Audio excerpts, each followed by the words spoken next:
그러할 때 요셉이 그의 일을 하러 그 집에 들어갔더니 그 집 사람들은 하나도 거기에 없었더라.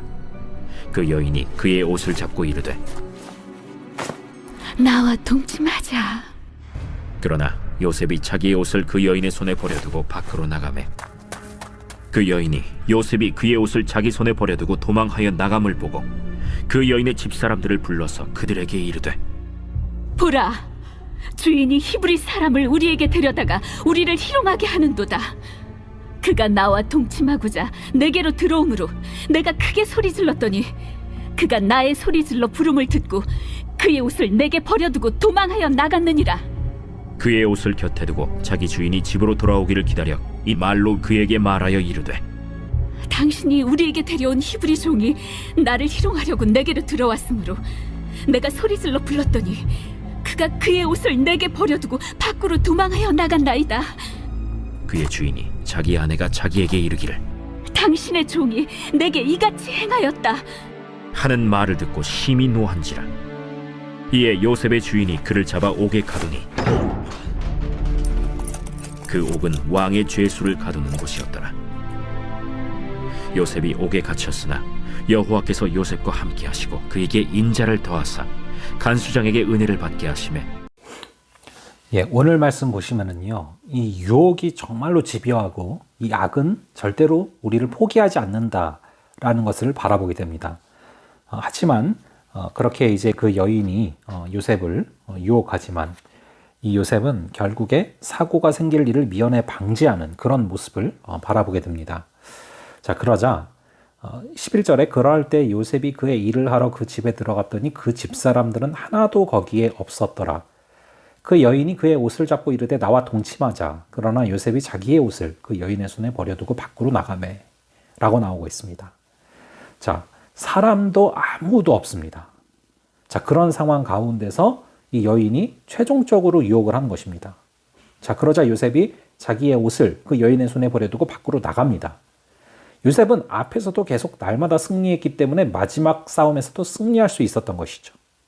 자, 그런데 그렇게 승리했지만 요셉이 결국에 자기의 옷이 그 여인에 의해서 벗겨진 채로 밖으로 나갔습니다. 여러분, 여기서 형들이 자신의 채색 옷을 벗기던 그 악몽이 오버랩되지 않았겠습니까? 그 이후에 구덩이에 던져진 것처럼 실제로 요셉은 이후에 구덩이 같은 또 상황에 떨어지게 됩니다. 그래서 이 감옥에 갇혀지는 그런 모습이 나타나게 되죠.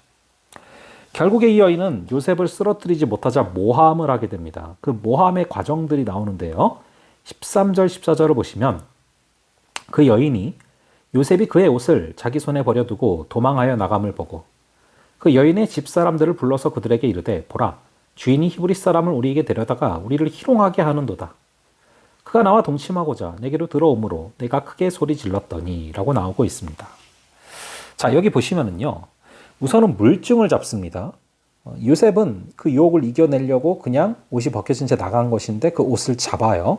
그리고서는 14절에 보시면 집사람들을 다 불러서 보라, 주인이 히브리 사람을 우리에게 데려다가 우리를 희롱하게 하는도다.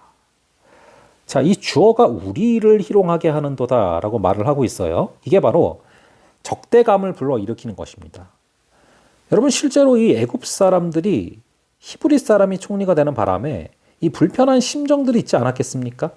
자기와 민족이 다른 사람이 총리가 되는 그 모습들 가운데 얼마나 좀 마음속으로 불편한 것들이 많았겠습니까? 그거를 건드리면서 적대감을 불러일으키는 거죠. 히브리 사람을 우리에게 데려다가 우리를 희롱하게 하는도다. 자, 그리고 이어서 그가 나와 동침하고자 내게로 들어오므로 내가 크게 소리 질렀더니, 자, 이젠 날조를 합니다. 없는 사실을 만들어내는 것이죠. 여기서 주목할 것은 이 과정에서 요셉은 한마디도 하지 않는다라는 것입니다. 여러분, 하나님의 사람이 모함받는 거 굉장히 흔하게 생각보다 다가올 수 있는 일입니다. 근데 이 상황 가운데 요셉의 대처는 침묵했다라는 것이죠. 여러분, 침묵은 사태를 중단케 하고 멈추게 합니다. 만약에 요셉이 여기서 끝까지 항변했고 끝까지 이기려고 달려들었고 싸웠다면 결국에는 보디발의 아내가 죽거나 요셉이 죽거나 했을 것입니다. 하지만 억울할지라도 자신이 피해자일지라도 침묵했기 때문에 사건은 멈춰졌고 요셉이 옥으로 보내지는 것으로 그냥 일단락되는 것이죠. 끝까지 항변하며 싸웠다면 문제는 더 복잡했다라는 것입니다. 자, 결국에 그 과정 가운데 이 감옥에 갇히게 되는 장면들이 20절 이하에 나오고 있습니다. 자, 그런데 그 감옥에서도 어떤 모습이 나오고 있습니까? 23절에 보면은 간수장은 그의 손에 맡긴 것을 무엇이든지 살펴보지 아니하였으니 이는 여호와께서 요셉과 함께 하심이라. 여호와께서 그를 범사에 형통케 하셨더라. 자, 심지어 감옥의 간수장 역시도 요셉을 신뢰합니다.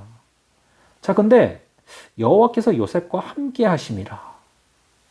여러분, 함께 하시는데 어떻게 모함을 당합니까? 함께 하시는데 어떻게 감옥에 들어갑니까? 근데 거꾸로 오히려 함께 하셔서 감옥에 들어갔다라는 것을 우리는 알게 되는 겁니다. 우리가 망해도 감사해야 되는 것은요, 그 막다른 골목에 다다르는 상황을 통해서 결국에는 다른 길을 준비하신다는 것을 우리가 먼 훗날 알게 되기 때문에 그런 것입니다. 우리가 생각했던 어떤 일이 깨어질 때 너무나 실망하고 낙심되지만 그것을 통해서 나는 예상치 못한 일을 준비하고 계시다라는 것을 우리는 시간이 흐른 후에 깨달을 수 있기 때문에 그런 것입니다. 자, 오늘 하루도 때로는 이 악이 포기하지 않고 우리를 달려들지만 침묵 가운데 승리하는 그런 우리가 될 수 있기를 간절히 바라고요. 또한 오히려 함께 하시기 때문에 감옥에도 갈 수 있다라는 것을 잊지 않고 하나님의 최종적인 그 목적지를 믿음으로 바라보며 걸어가는 그런 우리가 될 수 있기를 간절히 바랍니다. 잠시 기도하겠습니다. 아버지 하나님, 이 유혹은 집요하고 악은 포기하지 않는다라는 것을 바라보게 됩니다. 아버지, 이런 상황 속에서도 이 요셉이 한마디도 안 하며 침묵했을 때 이 침묵이 사태를 중단케 하고 멈추게 했던 것처럼 아버지, 우리가 때로는 침묵함으로써 또 피해를 당할지라도 입을 열지 않고 그것을 받아들임으로써 그 사태를 중단할 수 있는 그 지혜를 우리에게 허락하여 주시옵소서. 아버지, 여호와께서 함께 하시는데 모함을 당하고 감옥에 가는 모습을 바라보게 됩니다.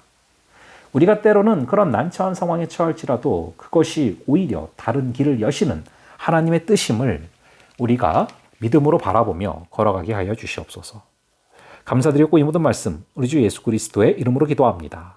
아멘. 예, 그럼 다음번에 뵙도록 하겠습니다.